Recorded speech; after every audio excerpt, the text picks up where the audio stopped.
Shalom, kembali lagi di program Devotion. Kali ini kita akan pelajari satu tema, yaitu kontroversial tapi spektakuler, yang terambil dari Keluaran 14 ayat 1 sampai yang ke-14.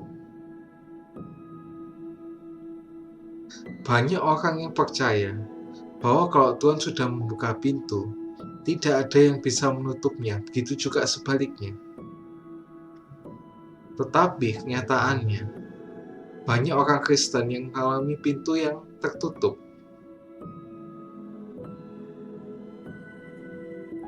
Nah, terus gimana caranya pintu yang sudah tertutup itu supaya Tuhan bisa membukakan jalan bagi kita? Yang pertama yaitu percaya pada rencana Tuhan. Referensinya dari Keluaran 14 ayat 1 sampai 8a. Di Yeremia 29 ayat 11 mengatakan, "Sebab aku ini mengetahui rancangan-rancangan apa yang ada padaku mengenai kamu. Demikianlah firman Tuhan, yaitu rancangan damai sejahtera dan bukan rancangan kecelakaan, untuk memberikan kepadamu hari depan yang penuh harapan." Tapi kenyataan yang dihadapi oleh orang Israel sepertinya bukan rancangan damai sejahtera, tapi rancangan kecelakaan.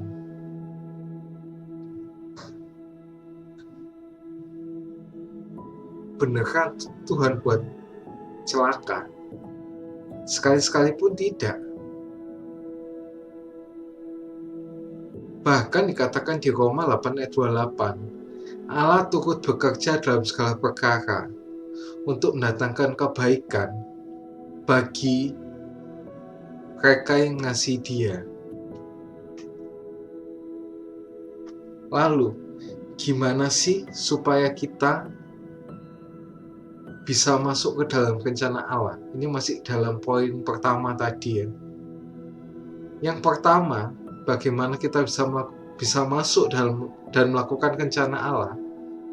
Yaitu yang pertama, melakukan perintah Tuhan. Seperti yang ada di Keluaran 14 ayat 1 dan 9 dan Ulangan 8 ayat 2.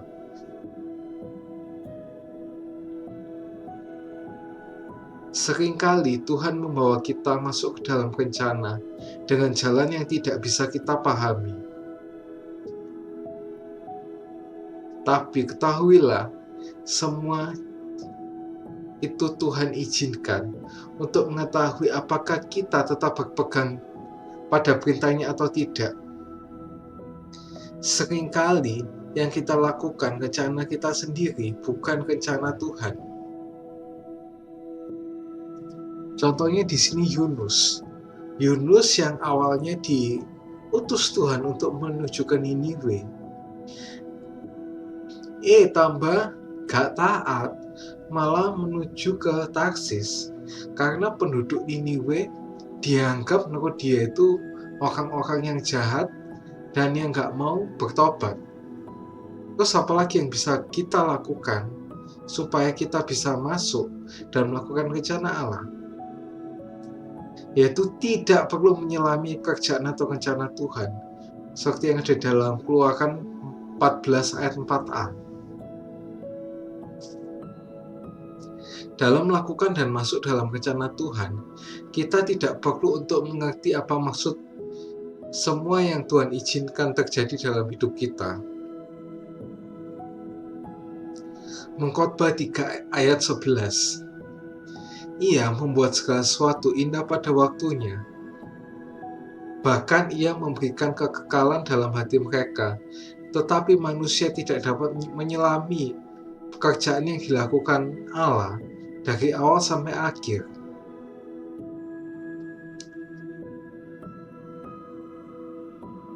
Kalau kita berusaha menyelami, maka yang terjadi adalah bingung.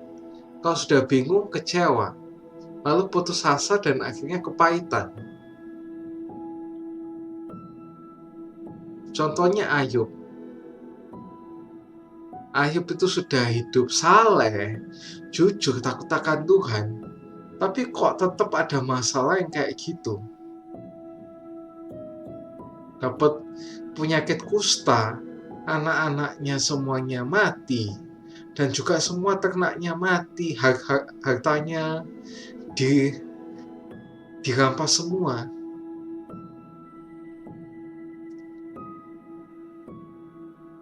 Tapi Ayub, pada Ayub 42 ayat 1 berkata, hanya dari kata orang saja aku mendengar tentang engkau.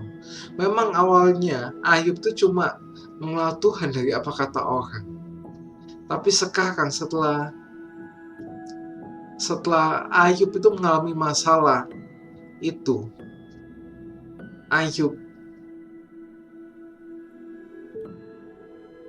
memandang sendiri dengan matanya. Contoh lainnya yaitu Elia dan Jana Sarfat. Itu tuh masalah dalam ekonomi, seperti ada di 1 Raja-Raja 17 ayat 7-24. Di situ Elia diutus oleh Tuhan untuk menuju ke rumah seorang janda yang ada di Sarfat. Janda itu diperintahkan Tuhan untuk memberikan makan dan minum kepada Elia. Tapi janda itu cuma memiliki segenggam tepung dan sedikit minyak. Tapi malah Elia menyuruh membuatkan roti untuknya, kemudian untuk dia dan anaknya. Malah setelah itu anaknya tiba-tiba sakit. Dan terus anaknya itu mati. Karena anaknya mati itu, janda itu marah sama Elia. Apa tujuan kedatanganmu ke sini? Apakah membuat anakku mati? Terus responnya Elia bukan marah, bukan apa, tapi Elia malah bawa anak itu ke kamarnya dan berdoa supaya anak itu bisa bangkit kembali. Dan Tuhan mengabulkannya. Di sini Elia, meskipun oleh Tuhan dipakai sebesar itu, sampai bisa mengalahkan nabi-nabi Baal, tapi Elia itu masih nggak bisa nyelami maksud Tuhan. Kenapa? Sampai karena kedatangannya ke rumah janda Sarfat itu bisa membuat anaknya itu mati. Terus yang kedua, orang buta sejak lahir itu adalah contoh masalah sakit penyakit, seperti dikatakan di Yohanes 9 ayat 6. Waktu itu Yesus jalan sama murid-muridnya. Tiba-tiba ada seorang pengemis namanya Bartimeus yang berteriak-teriak, Yesus anak Daud, Yesus anak Daud. Tapi di waktu yang sama, orang-orang menanyakan pada Yesus, orang ini buta. Karena apa sih? Karena salahnya dia sendiri, salah orang tuanya atau apa? Tapi Yesus malah jawab, untuk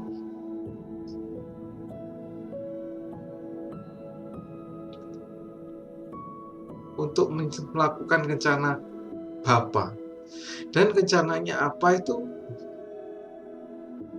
nggak dijelaskan secara spesifik. Kalau menurutku sendiri, mungkin supaya bisa mengizinkan orang, bisa membawa orang ke Kristus dengan cara berteriak-teriak kayak gitu.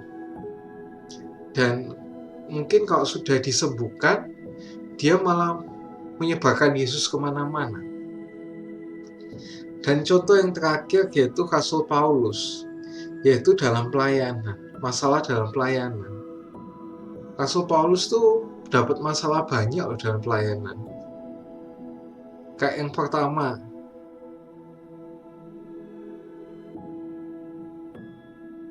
dia ada duri dalam dagingnya di situ. Dia minta Tuhan angkat, tapi Tuhan gak mau ngangkat. Karena katanya Tuhan, kasih karuniaku cukup bagimu. Tapi akhirnya di situ ada ucapan dari Tuhan yang menurutku sendiri juga membuat naikkan iman, naikkan semangat, yaitu dalam kelemahanmu lah kuasaku sempurna. Terus apa sih tujuannya Tuhan melakukan kesemuanya itu dalam masalah itu? Yaitu untuk kita masuk dalam rencananya, yaitu untuk menyatakan kemuliaan Tuhan, bukan untuk kemuliaan kita sendiri. Jadi terutama kita kalau lagi menyaksikan kebaikan Tuhan, itu fokus pada Tuhannya, jangan fokus pada diri kita sendiri. Karena tujuannya Tuhan masukin kita dalam masalah, yaitu menyatakan kemuliaan Tuhan dalam masalah itu.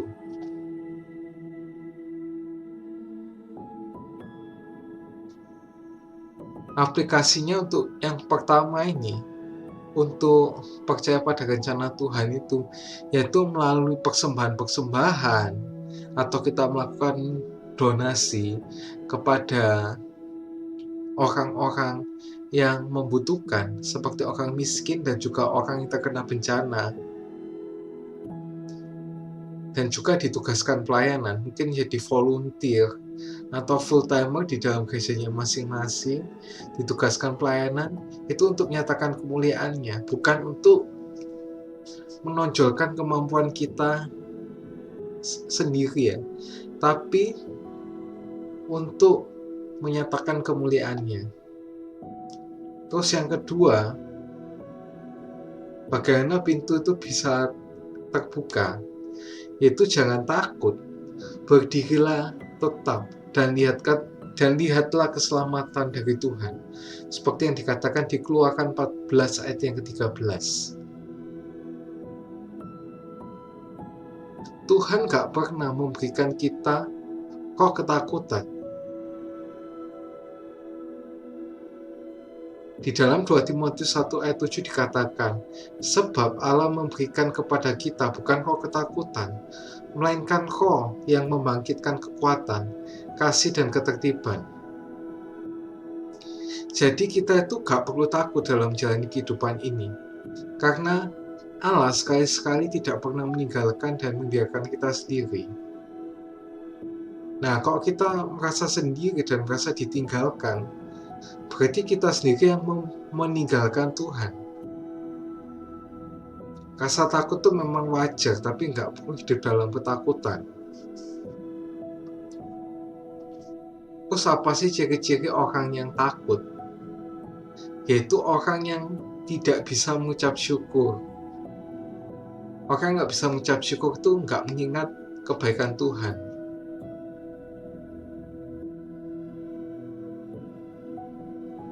Orang yang nggak bisa mengucap syukur itu akhirnya menggerutu terus.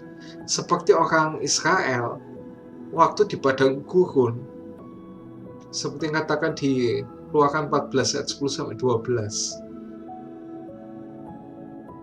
Maka oleh karena itu berdirilah tetap, yang seperti dikatakan di atas tadi, itu berarti tidak menyimpang ke kiri atau ke kanan, bahkan berbalik. Kalau itu kita lakukan, maka kehancuran akan kita terima, yang itu bisa membuat masalahnya lebih rumit lagi. Maka itu di Mazmur 119 ayat yang ke-21 dikatakan, terkutuklah orang yang menyimpang dari perkataanmu. Selain itu di Yeremia 17 ayat 5 juga dikatakan,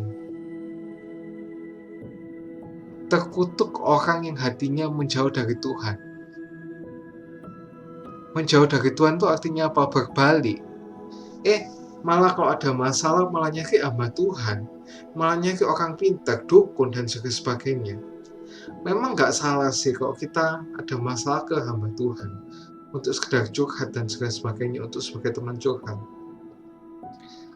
Tapi jangan dijadikan harapan kita, karena harapan kita tuh hanya di dalam Tuhan yang sudah menyelamatkan dan menebus kita dari dosa-dosa kita, sehingga kita nantinya dapat memperoleh kehidupan yang kekal. Contohnya apa? Di sini tuh yaitu Paulus dan Silas yang berada di penjara Filipi. Di dalam penjara itu mereka masih sempat-sempatnya berdoa dan memuji Tuhan. Padahal biasanya orang-orang di penjara itu malah lebih suka apa? Menghitung hari. Hitung hari kapan dia keluar, atau juga mikirin gimana caranya kabur dari penjara itu. Tapi malah Paulus sama Silas ini beda. Malah berdoa sama memuji Tuhan. Makanya di kitab Filipi itu biasa juga disebut letter of joy, atau juga ada yang bilang joy in suffering, sukacita dalam masalah, dan juga surat sukacita. Terus aplikasinya apa di poin kedua ini?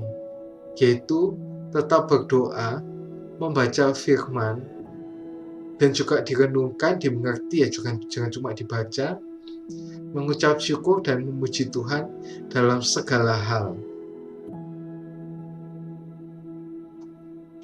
Ayat masnya di sini apa? Sebelum menutup itu, Keluaran 14 ayat 14, yaitu Tuhan akan berperang untuk kamu dan kamu akan diam saja.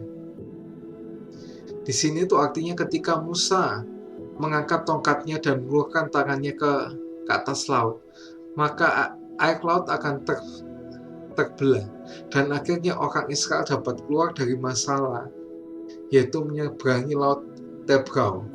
Kalau Tuhan buka jalan, siapa yang bisa nutup?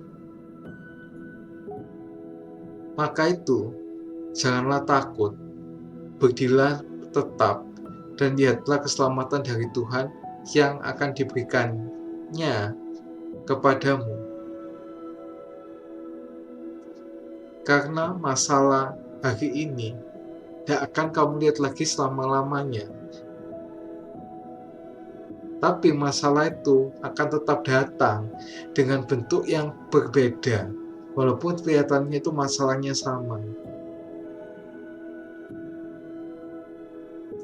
Berbahagialah orang yang membaca dan mendengar firman Tuhan, menyimpan dalam hatinya, merenungkan dan melakukan dalam hidupnya. Ia sama seperti orang yang bijaksana, yang mendirikan rumahnya di atas batu. Jangan lupa like, subscribe, dan share jika kalian terberkati dengan konten ini. See you.